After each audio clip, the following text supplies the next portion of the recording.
ಇವತ್ತು ನಾವು ಗಣರಾಜ್ಯೋತ್ಸವವನ್ನು ಆಚರಿಸುತ್ತಿದ್ದೇವೆ. ಏಕೆ ಆಚರಿಸುತ್ತಿದ್ದೇವೆ ಮತ್ತು ಅದಕ್ಕೆ ಮೂಲ ಕಾರಣ ಏನು ಎಂದು ನಾನು ನನ್ನ ಒಂದು ಅನುಭವದ ಮಾತಿನಲ್ಲಿ ಹೇಳಲು ಇಚ್ಛಿಸಪಡುತ್ತೇನೆ. ಸೊ ಗಣರಾಜ್ಯೋತ್ಸವ ಇದನ್ನು ನಾವು ರಾಷ್ಟ್ರೀಯ ಹಬ್ಬವನ್ನಾಗಿ ಆಚರಿಸುತ್ತಿದ್ದೇವೆ.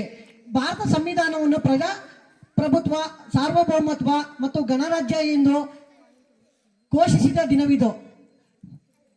29 ನವೆಂಬರ್ 1949ರಂದು ಸಂವಿಧಾನವು ಅಂಗೀಕರಿಸಿ 26 ಜನವರಿ 1950 ಇದನ್ನು ನಾವು ಆಚರಿಸಲಾಯಿತು. ಗಣರಾಜ್ಯೋತ್ಸವ ಎಂದರೇನು? ಸೊ ನಿಮಗೆ ಏನು ಅಂದರೆ ಗಣರಾಜ್ಯೋತ್ಸವ ಅಂತ ಹೇಳಿದ್ರೆ 26 ಜನವರಿ ಬರುತ್ತೆ ಅಂತ ಅಷ್ಟೇ ಗೊತ್ತಿರೋದು. ಗಣರಾಜ್ಯೋತ್ಸವ ಎಂದರೇನು ಅಂತ ಹೇಳಬೇಕು ಅಂತ ಹೇಳಿದ್ರೆ ರಾಜನಿಲ್ಲದೆ ಆಡಳಿತ ನಡೆಸುವ ಒಂದು ಸರ್ಕಾರ. ಅಂದ್ರೆ ಇಲ್ಲಿ ಯಾವುದೇ ರಾಜ ಇರೋದಿಲ್ಲ, ಪ್ರಜೆಗಳೇ ಪ್ರಭುಗಳಾಗಿ ಆಡಳಿತ ನಡೆಸುವಂತ ಒಂದು ಪದದ ಅರ್ಥ. ಅದನ್ನು ನಾವು ಗಣರಾಜ್ಯ ಅಂತ ಕರಿತೀವಿ. ಸೊ ಪ್ರಜಾಪ್ರಭುತ್ವ ಅಂದ್ರೆ ಏನಪ್ಪಾ ಅಂತ ಹೇಳಿದ್ರೆ ಪ್ರಜೆಗಳಿಂದ ಪ್ರಜೆಗಳಿಗೋಸ್ಕರ ನಡೆಸುವ ಸರ್ಕಾರ. To the people, by the people, for the people, that is called democracy. ಗಣರಾಜ್ಯೋತ್ಸವದ ಮಹತ್ವ ಸೊ ಏನಪ್ಪಾ ಅಂತ ಹೇಳಿದ್ರೆ ಗಣರಾಜ್ಯೋತ್ಸವ ಆಚರಿಸಬೇಕಾದ್ರೆ ನಾವು ಜನವರಿ 26 ಹಿನ್ನೆಲೆ ಏನು ಅಂತ ತಿಳ್ಕೋಬೇಕು. ಅದ್ರದ್ದು ಒಂದು ಪ್ರಯತ್ನ ಏನಪ್ಪಾ ಅಂತ ಹೇಳಿದ್ರೆ ಸಂವಿಧಾನವು ಡಿಸೆಂಬರ್ 9, 1947 26 ನವೆಂಬರ್ 1949ರ ಮಧ್ಯೆ ಸಂವಿಧಾನವು ರಚನೆಗೊಂಡು 1949 26 ನವೆಂಬರ್ ಅಂದು ರಚನೆಗೊಂಡಿತು. ಈ ಒಂದು ಸಂವಿಧಾನದಲ್ಲಿ ದೇಶದ ಹಲವು ಕಾನೂನು ತಜ್ಞರು ಈ ಒಂದು ರಚನೆಯಲ್ಲಿ ಪಾಲ್ಗೊಂಡಿದ್ದಾರೆ. ಅದರಲ್ಲಿ ಮುಖ್ಯವಾಗಿ ಡಾಕ್ಟರ್ BR ಅಂಬೇಡ್ಕರ್, ಅಲ್ಲಾಡಿ ಕೃಷ್ಣಮೂರ್ತಿ, BN ರಾವ್, ಮನ್ಯು ಮತ್ತು ಮಹಿಳಾ ಅಭ್ಯರ್ಥಿಗಳ ಮಹಿಳಾ ಸದಸ್ಯರಾದ ಅನಿಬಿಸೆಂಟ್ ಮತ್ತು ಸರೋಜಿನಿ ನಾಯ್ಡು ಇವರ ಒಂದು ಮುಖ್ಯ ಒಂದು ವೇದಿಕೆಯಲ್ಲಿ ನಮ್ಮ ಒಂದು ಸಂವಿಧಾನವನ್ನು ರಚಿಸಲಾಯಿತು. ಈ ಸಂವಿಧಾನದಲ್ಲಿ ಸುಮಾರು 395 ವಿಧಿಗಳು ಮತ್ತು 8 ಭಾಗಗಳು ಮತ್ತು 22 ಭಾಗಗಳು ಮತ್ತು 8 ಅನುಚ್ಛೇದಗಳು ಅಂದ್ರೆ ಸುಮಾರು 395 ಆರ್ಟಿಕಲ್ಸ್ ಅಂತ ಕರೀತಾರೆ ಇಂಗ್ಲಿಷಲ್ಲಿ. ಅದಾದ್ಮೇಲೆ 22 ಪಾರ್ಟ್ಸ್ ಅಂತ ಕರೀತಾರೆ, 8 ಶೆಡ್ಯೂಲ್ ಅಂತ ಕರೀತಾರೆ. ಅದು 1949ರಲ್ಲಿ ಮಾಡಿರುವಂತದ್ದು. ನೆಕ್ಸ್ಟ್ ಅದನ್ನ ತಿದ್ದುಪಡಿ ಮಾಡಿ ಪ್ರೆಸೆಂಟ್ ಇವಾಗ 448 ಆರ್ಟಿಕಲ್ಸ್ ಇದೆ, 25 ಪಾರ್ಟ್ಸ್ ಇದೆ, ಮತ್ತೆ 28 ಶೆಡ್ಯೂಲ್ಸ್ಗಳನ್ನ ನಾವು ಏನ್ ಮಾಡಿರೋದು ಇವತ್ತು ರೆಡಿ ಮಾಡಿರುವಂತದ್ದು. ಸುಮಾರು 106 ಬಾರಿ ತಿದ್ದುಪಡಿ ಮಾಡಿರುವಂತ ಒಂದು ನಮ್ಮ ಒಂದು ಸಂವಿಧಾನ ಒಂದು ದೊಡ್ಡ ಸಂವಿಧಾನವಾಗಿದೆ. ಇಡೀ ಪ್ರಪಂಚದಲ್ಲೇ ಅತಿ ದೊಡ್ಡ ಸಂವಿಧಾನ. ಯಾಕೆಂದ್ರೆ ಇದು ಸುಮಾರು 1,17,369 ಶಬ್ದಗಳಿಂದ ಇಂಗ್ಲಿಷ್ ಶಬ್ದಗಳಿಂದ ಕೂಡಿರುವಂತ ಒಂದು ದೊಡ್ಡ ಸಂವಿಧಾನ ಅಂತ ನಾವು ಹೇಳಲಿಕ್ಕೆ ಹೆಮ್ಮೆ ಪಡ್ತೀವಿ. ಈ ಒಂದು ಸಂವಿಧಾನ ರಚನೆ ಮಾಡಬೇಕಾದ್ರೆ BR ಅಂಬೇಡ್ಕರ್ ಅವರ ಪಾತ್ರ ಬಹು ಮುಖ್ಯವಾದದ್ದು. ಮತ್ತೆ ಅದರ ಜೊತೆಗೆ 184 ಜನರ ಸದಸ್ಯರು ಕೂಡ ಒಂದು ಸಭೆಯಲ್ಲಿ ಮತ್ತೆ ರಚನೆ ಮಾಡುವಂತ ಸಂದರ್ಭದಲ್ಲಿ ಭಾಗಿಯಾಗಿರುವಂತದ್ದ ನಾವು ಕಾಣ್ತೀವಿ. ಸೊ ಏನಕ್ಕೆ 26 ಜನವರಿ ಮಾಡ್ತೀವಿ ಅಂತ ಹೇಳಿದ್ರೆ 1930 ಪೂರ್ಣ ಸ್ವರಾಜ್ ಅಂತ ಘೋಷಣೆ ಮಾಡಿ ಜವಾಹರಲಾಲ್ ನೆಹರು ಸ್ವತಂತ್ರ ದಿನಾಚರಣೆಯನ್ನು ಆಚರಿಸಿ ಮಾಡಿದಂತ ದಿನ ಅದು. ಅಂದಿನಿಂದ 1947 ಆಗಸ್ಟ್ 15 ನಮ್ಗೆ ಏನ್ ಸ್ವತಂತ್ರ ಬಂತು ಅಲ್ಲಿವರೆಗೂ ಪ್ರತಿ ವರ್ಷ ಜನವರಿ 26ರಂದು ಅವರು ನಮ್ಗೆ ಸ್ವತಂತ್ರ ಬಂತು ಅಂತ ದಿನಾಚರಣೆನ ಆಚರಿಸ್ತಿದ್ರು. ಸೊ ಅದ್ರ ಸ್ವತಂತ್ರ ಬಂದ ಮೇಲೆ ಏನಾಯ್ತು ಅಂತ ಹೇಳಿದ್ರೆ ಅದು ಆಚರಣೆ ಆಗಸ್ಟ್ 17 ಆಯ್ತು. ಆ ಆಗಸ್ಟ್ 17ಕ್ಕೆ ನವೆಂಬರ್ 26ನೇ ತಾರೀಕು ಸಂವಿಧಾನ ಅಂಗೀಕಾರ ಆಗಿದ್ದ ದಿವಸ ಮತ್ತೆ ಜನವರಿ 26 ಪೂರ್ಣ ಸ್ವರಾಜ್ ಘೋಷಣೆ ಮಾಡಿದ ದಿವಸ ಸಲುವಾಗಿ ನಾವು ಜನವರಿ 26ನೇ ತಾರೀಕು ಏನ್ ಮಾಡಿದೀವಿ ಗಣರಾಜ್ಯೋತ್ಸವನ ಆಚರಣೆ ಮಾಡಬೇಕು ಅಂದ್ಬಿಟ್ಟು ನಿರ್ಧಾರ ಮಾಡಿ ಪ್ರತಿ ವರ್ಷ 1950ರಿಂದ ಆಚರಣೆ ಮಾಡ್ತಿರುವಂತದ್ದ ನಾವು ಕಾಣ್ತೀವಿ. ಇದನ್ನ ನಾವು ಖ್ಯಾತ ವರ್ಣಚಿತ್ರಕಾರ ನಂದಲಾಲ್ ಬೋಸ್ ಅವರು ಅವರ ಸ್ವಂತ ಕೈ ಅಂದ್ರೆ ಅವರು ಓನ್ ಹ್ಯಾಂಡ್ ರವಿವರ್ಮ ಆಗಿದ್ದಾರೆ, ಅವರು ಒಬ್ಬ ಚಿತ್ರಕಾರರು, ಅವರು ಅದನ್ನ ಸ್ವಂತ ಅವರ ಇದರಿಂದ ಮಾಡಿರುವಂತದ್ದನ್ನ ನಾವು ಡೆಲ್ಲಿಲಿ ನೋಡುವಂತದ್ದನ್ನ ನಾವು ಮಾಡ್ತೀವಿ. ಜನವರಿ 26ನೇ ತಾರೀಕು ಪ್ರಪ್ರಥಮವಾಗಿ ಡಾಕ್ಟರ್ ಬಾಬು ರಾಜೇಂದ್ರ ಪ್ರಸಾದ್ ಅವರು ಭಾರತದ ರಾಷ್ಟ್ರಪತಿಗಳಾಗಿ ಆಯ್ಕೆಯಾಗಿ ಧ್ವಜಾರೋಹಣ ಮಾಡಿರುವಂತದ್ದ ಈ ಸಂದರ್ಭದಲ್ಲಿ ನೆನೆಸ್ಕೊಳ್ಬೇಕು. ಆ ಸಂದರ್ಭದಲ್ಲಿ ನಾವು 1950ರಿಂದ ಇವತ್ತಿನವರೆಗೂ ಪ್ರತಿ ವರ್ಷ ನಾವು ಮುಖ್ಯ ಅತಿಥಿಗಳನ್ನ ಬೇರೆ ದೇಶದಿಂದ ತರುವಂತ ಒಂದು ವ್ಯವಸ್ಥೆನ ಮಾಡ್ಕೊಂಡು ಬಂದಿದ್ದೀವಿ. ಆ ಒಂದು ವ್ಯವಸ್ಥೆಯಲ್ಲಿ 1950ರಲ್ಲಿ ಪ್ರಪ್ರಥಮವಾಗಿ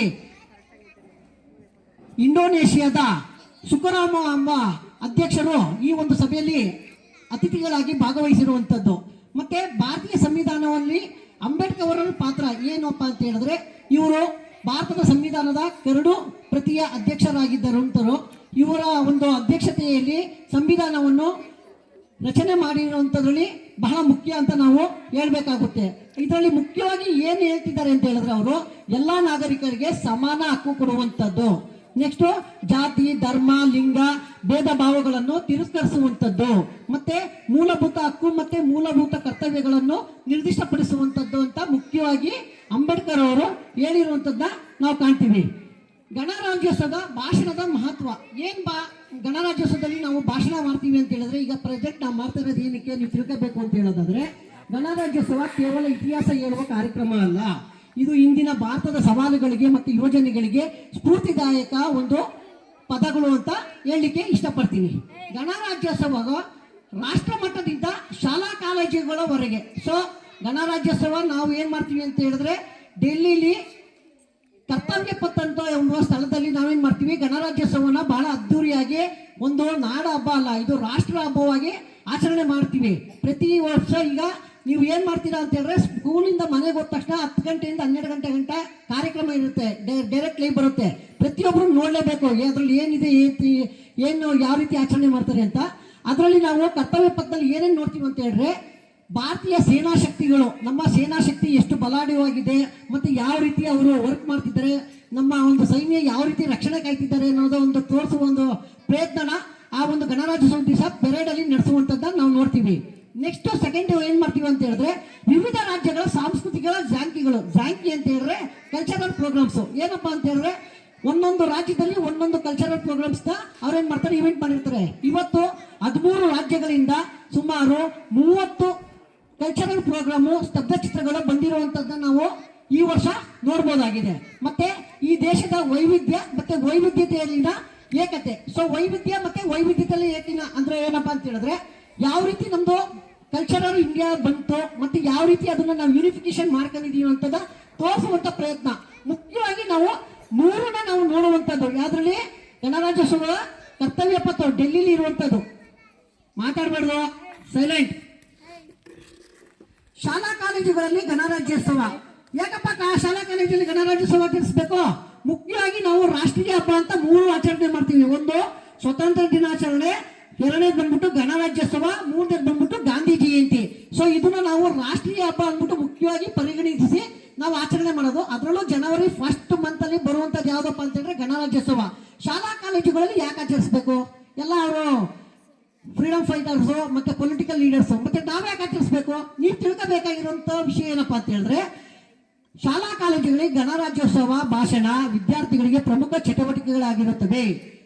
ಭಾಷಣ, ಪ್ರಬಂಧ, ನಾಟಕ, ದೇಶಭಕ್ತಿ ಗೀತೆಗಳ ಮೂಲಕ ಇದನ್ನ ನಾವೇನ್ ಮಾಡ್ತೀವಿ, ತೋರಿಸುವಂತ ಪ್ರಯತ್ನ ಮಾಡ್ತೀವಿ. ಈಗ ಎಷ್ಟೋ ಜನ ಮಕ್ಕಳುಗಳು ಈಗ ಅವ್ರದೇ ಆದ ಸ್ಟೈಲ್ ಅಲ್ಲಿ ಏನ್ ಮಾಡ್ತಾರೆ, ಭಾಷಣ ಮಾಡ್ತಾರೆ.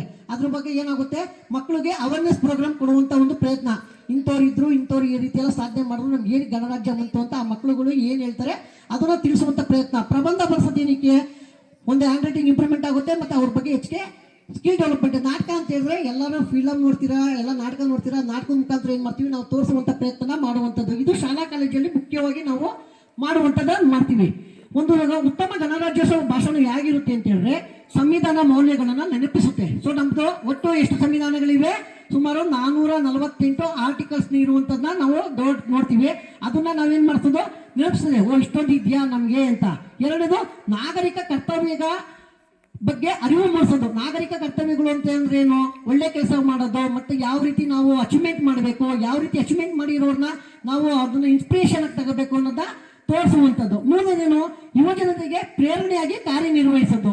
ಯುವ ಜನರು ಅಂದ್ರೆ ನೆಕ್ಸ್ಟ್ ನೀವು 18 ಇಯರ್ಸ್ ಆದ್ಮೇಲೆ ನೀವೆಲ್ಲ ಮಕ್ಕಳು, ಇವತ್ತು 18 ಇಯರ್ಸ್ ಆದ್ಮೇಲೆ ಗೊತ್ತೆ ಯುವ ಜನಗಳು ಆಗ್ತಾರೆ. ಸುಮಾರು 60 ವರ್ಷಗಳಂತ ನಿಮ್ಮ ಯುವಕರು ಅಂತ ಕರೀತಾರೆ.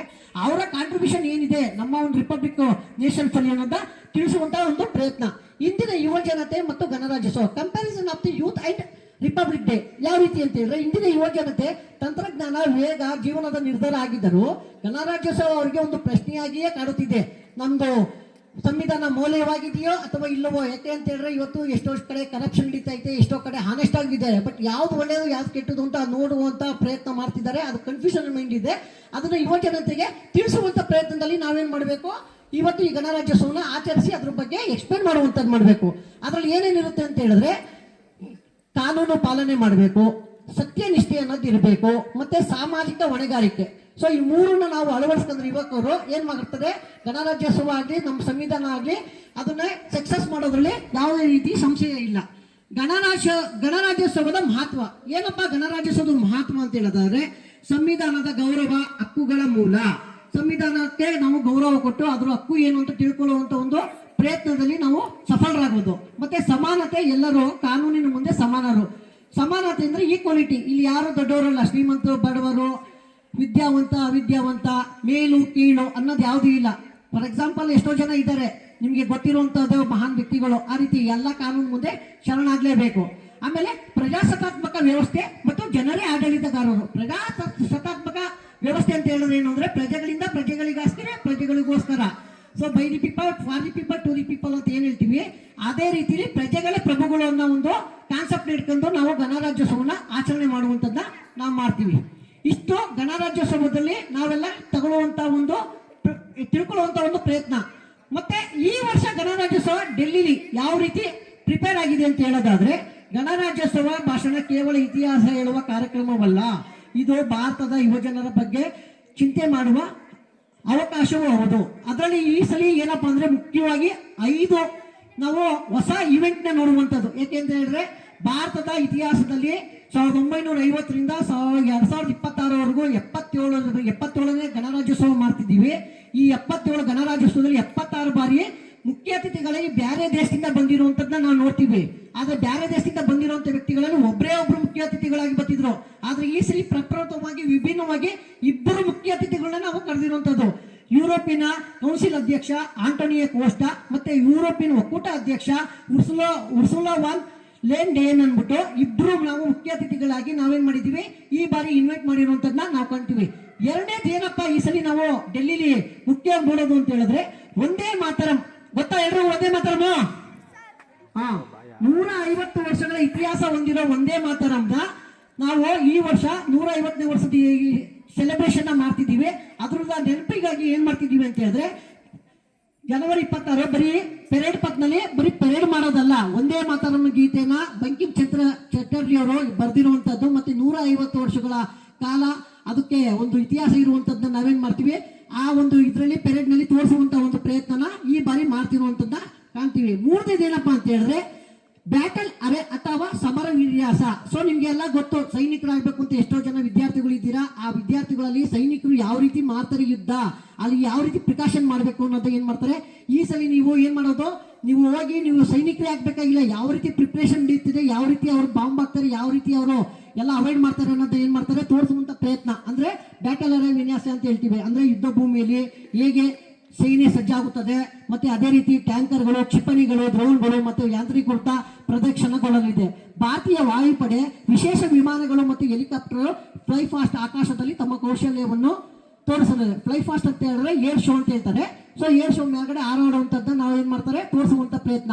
ಮತ್ತೆ ಇದು 4ನೇದು ಏನಪ್ಪಾ ಅಂದ್ರೆ, ಸ್ತಬ್ಧ ಚಿತ್ರ. ಅಂದ್ರೆ ಇವತ್ತವರೆಗೂ ಸುಮಾರು 1000 ಮಂದಿ ಏನಪ್ಪಾ ಅಂತ ಹೇಳಿದ್ರೆ ಸೈನಿಕರು, ವೀರ ಸೈನಿಕರು ಅಸುನೀಗಿದ್ದಾರೆ, ವೀರ ಮರಣ ಹೊಂದಿದ್ದಾರೆ.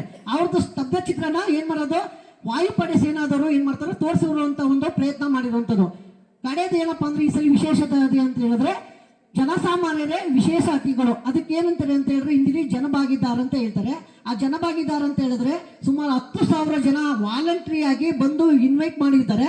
ಅದರಲ್ಲಿ ರೈತರಾಗಿರ್ಬೋದು, ವಿಜ್ಞಾನಿಗಳಾಗಿರ್ಬೋದು, ಅದಾದ್ಮೇಲೆ ತಿರ್ಗ ಸಮಾಜ ಸೇವಕರು, ಕ್ರೀಡಾಪಟುಗಳು, ಮತ್ತೆ ಮಹಿಳೆಯರು, ಇವರೆಲ್ಲ ಇರುವಂತದ್ನ ನಾವು ನೋಡ್ತೀವಿ. ಈ ರೀತಿಯಾಗಿ 2026 ಗಣರಾಜ್ಯೋತ್ಸವದಲ್ಲಿ ಏನ್ ನಡೀತಿದ್ದೆ ಕರ್ತವ್ಯ ಪಥ ಡೆಲ್ಲಿಲಿ 5 ವಿಶೇಷತೆಗಳನ್ನ ನೋಡ್ತೀವಿ. ಅದೇ ರೀತಿ ನಾವು ಬೆಂಗಳೂರಲ್ಲಿ ಎಲ್ಲಿ ನೋಡ್ತೀವಿ ಅಂತ ಹೇಳಿದ್ರೆ, ನಾವು ಬೆಂಗಳೂರಲ್ಲಿ ಮ್ಯಾರಿಶ್ ಅನ್ನೋ ಒಂದು ಇರೋ ಮೈದಾನದಲ್ಲಿ ಏನ್ ಮಾಡ್ತಾರೆ, ರಾಜ್ಯಪಾಲರು ಏನ್ ಮಾಡ್ತಾರೆ ಧ್ವಜಾರೋಹಣ ಮಾಡುವಂತದನ್ನ ನಾವು ಕಾಣ್ತೀವಿ. ಸೊ ಇನ್ನೊಂದ್ಸಲ ನಿಮ್ಗೆ ಜ್ಞಾಪಿಸ್ಬೇಕು ಅಂತ ಹೇಳಿದ್ರೆ, ನಮಗೆ ಅಂಗೀಕಾರ ಆಗಿದ್ದ ದಿನ ಯಾವತ್ತು ಅಂತ ಹೇಳಿದ್ರೆ ನವೆಂಬರ್ 26, 1949. ಅದನ್ನ ನಾವು ಆಚರಣೆ ಮಾಡುವ ದಿನ ಯಾವುದು ಅಂತ ಹೇಳಿದ್ರೆ ಜನವರಿ 26, 1950. ಇದನ್ನ ನಾವು 3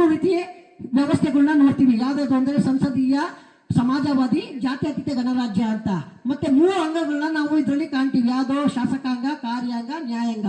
ಶಾಸಕಾಂಗ ಅಂತ ಹೇಳಿದ್ರೆ ಕೆಳಮನೆ ಮತ್ತೆ ರಾಜ್ಯಸಭೆ ಮತ್ತೆ ಲೋಕಸಭೆ ಅಂತ ಹೇಳ್ತೀವಿ. ಮತ್ತೆ ಕಾರ್ಯಾಂಗ ಅಂತ ಹೇಳಿದ್ರೆ ಕಾರ್ಯನಿರ್ವಾಹಕರು ಪ್ರಧಾನಮಂತ್ರಿಗಳಾಗಿ ಕಾರ್ಯನಿರ್ವಹಿಸೋದು. ಮತ್ತೆ ನ್ಯಾಯಾಂಗ ಅಂತ ಹೇಳಿದ್ರೆ ನಾವು 3 ರೀತಿಯಲ್ಲಿ ನ್ಯಾಯಾಂಗಗಳನ್ನ ವ್ಯವಸ್ಥೆ ಮಾಡಿದ್ದೀವಿ. ಒಂದು ಉಚ್ಚ ನ್ಯಾಯಾಲಯ, ಒಂದು ಸರ್ವೋಚ್ಚ ನ್ಯಾಯಾಲಯ ಮತ್ತು ಜಿಲ್ಲಾ ನ್ಯಾಯಾಲಯ ಅಂತ ಹೇಳಿದ್ರೆ supreme court, high court and district court ಅಂದ್ಬಿಟ್ಟು ಕನ್ಸಿಡರ್ ಮಾಡಿರುವಂತದ್ದ ನಾವು ಕಾಣ್ತೀವಿ.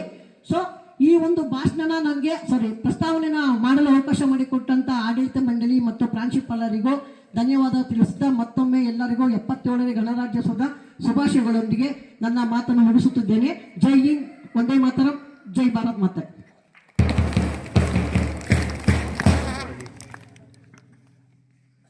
Thank you, Narendra sir, for your motivation.